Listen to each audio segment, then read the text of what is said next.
Hello everyone, my name is Jelena Arsić and this is a short presentation of my STSM within our cost action, aiming to explore certain legal aspects of family support. Just a few basic information. The mission was completed at the UNESCO Child and Family Research Centre of the National University of Ireland in Galway. The main research activities were taken throughout the period of 2 weeks in January this year. These included collection, systematization, and analysis of relevant international legal instruments at the United Nations, Council of Europe, and European Union level, as well as some national legal documents representing contemporary legal framework in the field of family support. Part of the work activities also included an overview of family support-oriented literature, mainly in the field of social welfare and social policy.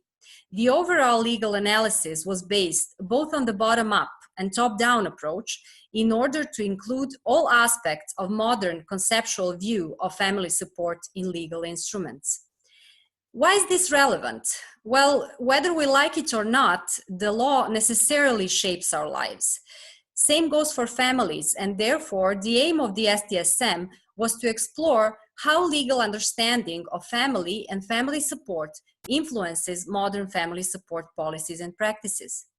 The research was based on a presumption that international legal instruments recognize the importance of family well-being for the development of all its members and the society, and also that national regulations aim to respond to the specific duties of states with regard to the implementation of family support measures.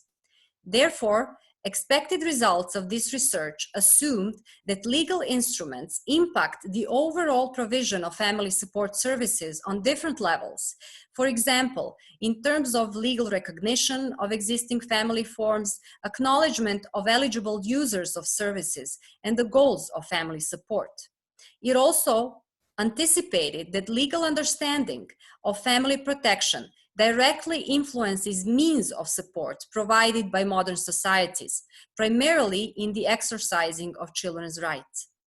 Related to this, one of the goals was to also identify potential gaps of contemporary legal framework, as well as opportunities for its improvement towards better conceptualization of family support in Europe.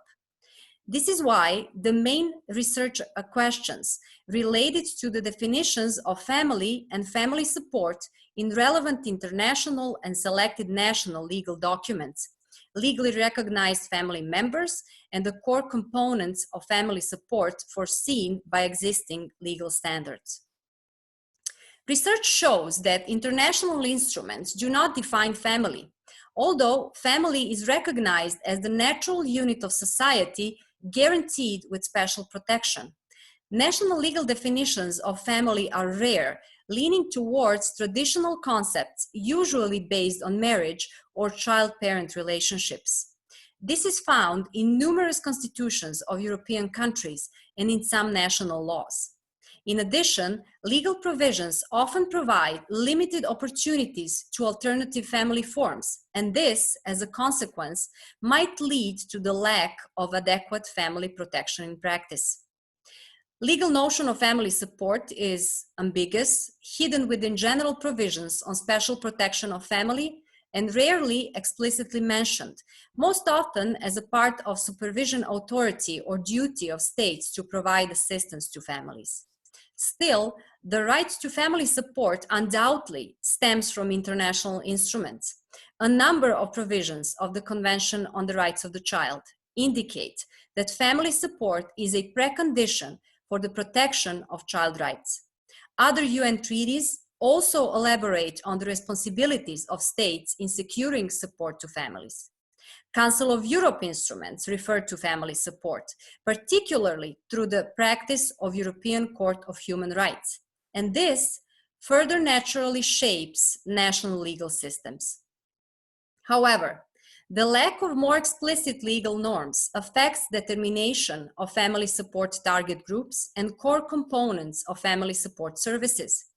As a preliminary conclusion, it might be said that in terms of better legal protection of families, more comprehensive family support provisions are needed. provisions that explicitly recognize that right to family support with more constructive and proactive approach than the one currently existing both at the national and international level. These and other mission findings will be presented in more depth in future articles.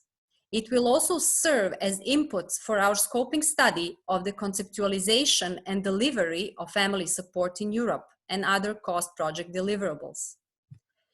In the end, allow me to use this opportunity to thank my hosts at the National University of Ireland, Professor Carmel Devaney, Professor Patrick Dolan, and Professor John Canavan.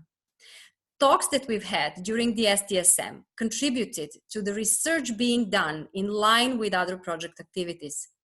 And Gillian Brown, administrative assistant at the center, who made sure that I feel welcome every day and that all the resources for my research are always available. I thank them all for their time, support, and hospitality.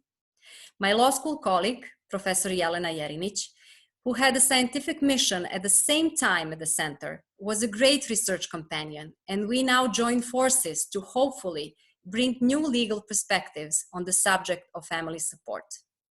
Reflecting today upon my STSM journey, I feel grateful for the opportunity to work with many colleagues who share the same passion for the welfare of children and families.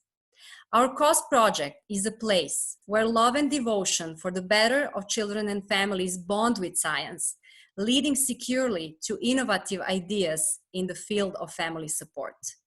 It is a truly overwhelming professional experience for a family support researcher. Thank you.